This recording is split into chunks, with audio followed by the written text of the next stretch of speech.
Hello. आज हम पढ़ेंगे संक्रामक रोगों के बारे में। संक्रामक रोग कई प्रकार के होते हैं, जैसे कुछ जीवाणु से फैलते हैं, कुछ विषाणु से फैलते हैं, कुछ प्रोटोजोआ से, कुछ फंगस से। तो आज सबसे पहले हम पढ़ेंगे जो बैक्टीरिया से फैलते हैं ना, उन रोगों के बारे में पढ़ेंगे कि कौन कौन से रोग हैं और उनके कारक क्या है और उनसे हमारे शरीर का कौन सा अंग प्रभावित होता है।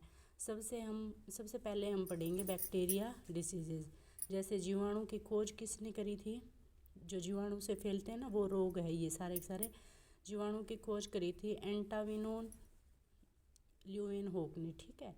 फिर इससे रोग, जीवाणु जनित रोग, जैसे क्वेश्चन आ जाता है कि कोई रोग का नाम लिख देंगे और ये रोग जीवाणु से फैलता है, विषाणु से फैलता है, प्रोटोजोआ से फैलता है, ऐसे। तो जीवाणु वाले रोग है, सबसे पहले है टीबी, ठीक है। टीबी जिसको हम ट्यूबरकुलोसिस भी कहते हैं, इसका कारक है माइकोबैक्टीरियम ट्यूबरकुलोसिस। इससे प्रभावित अंग है फेफड़ा।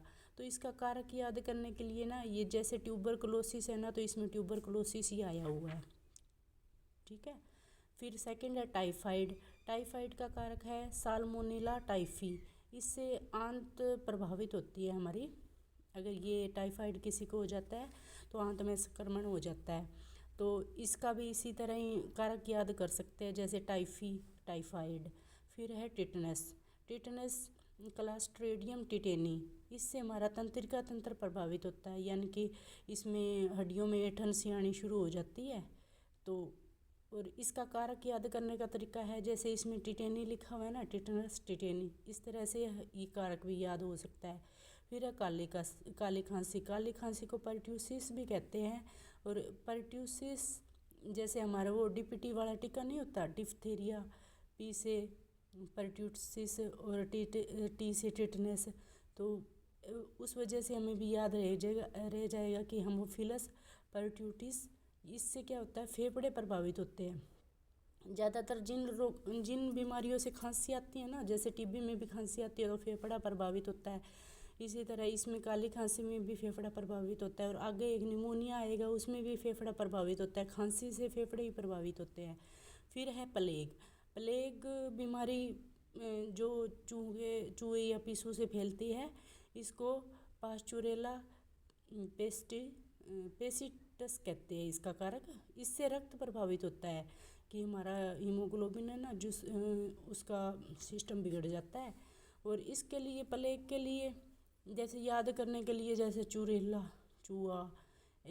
से फैलता है प्लेग, इस तरह से आप इसको याद कर सकते हो। निमोनिया डिप्लोकोकस निमोनी, इससे भी फेफड़ा प्रभावित होता है। जैसे निमोनिया, इसमें निमोनिया आ गया। तो इस तरह से हम इनके जो कारक है ना, जिनके कारण ये फैलता है, जो जीवाणुओं के नाम है ये कारक। तो इस तरह से हम याद कर सकते हैं। कोढ़ या कुष्ठ रोग, इसको लेप्रोसी भी कहते हैं। इस पे क्या होता है कि पूरे शरीर में छाले से, चकत्ते से पड़ जाते हैं। ये होता है माइक्रोबैक्टीरियम लेप्रेसी से लेप्री याद रह जाएगा। इसी तरह है हेजा को एक कालरा भी कहते हैं। और इसका कारक है विब्रियो कोलेरी, ठीक है। इससे पाचन तंत्र प्रभावित होता है हेजे में। और इसका कारक याद करने का तरीका है कालरा कोलेरी। फिर है गलगोटू, इसको डिप्थीरिया भी कहते हैं। जो जैसे टीके नहीं होते 5, उनमें डिप्थीरिया आता है हमारा, डी से डिप्थीरिया, वो गलगोटू। इसमें कार्निबैक्टीरियम डिप्थेरी भी कहते हैं, इसका कारक है ये डिप्थीरिया डिप्थेरी, ठीक है। इससे श्वसन नलिका प्रभावित होती है, सांस लेने में दिक्कत हो जाती है। जो गले के नीचे सूज सा जाता है ना कईयों का, तो उसकी वजह से उनको सांस में दिक्कत होती है। गोनेरिया, इसका कारक है निशेरिया गोनेरी। इससे नर जनन अंग प्रभावित होते हैं, जैसे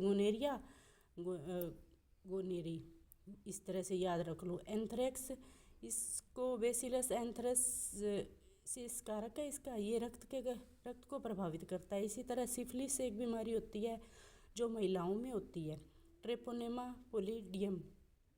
तो इसका थोड़ा सा अलग सा नाम है, ये थोड़ा ध्यान रख लेना। ये सारे हैं जो जीवाणु द्वारा फैलते हैं रोग।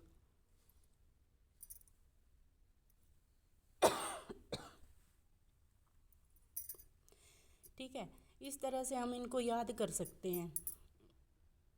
और इसके लिए मैंने एक सिंपल सी ट्रिक भी बनाई है, अगर आपको इजी लगे तो आप कर लेना भाई।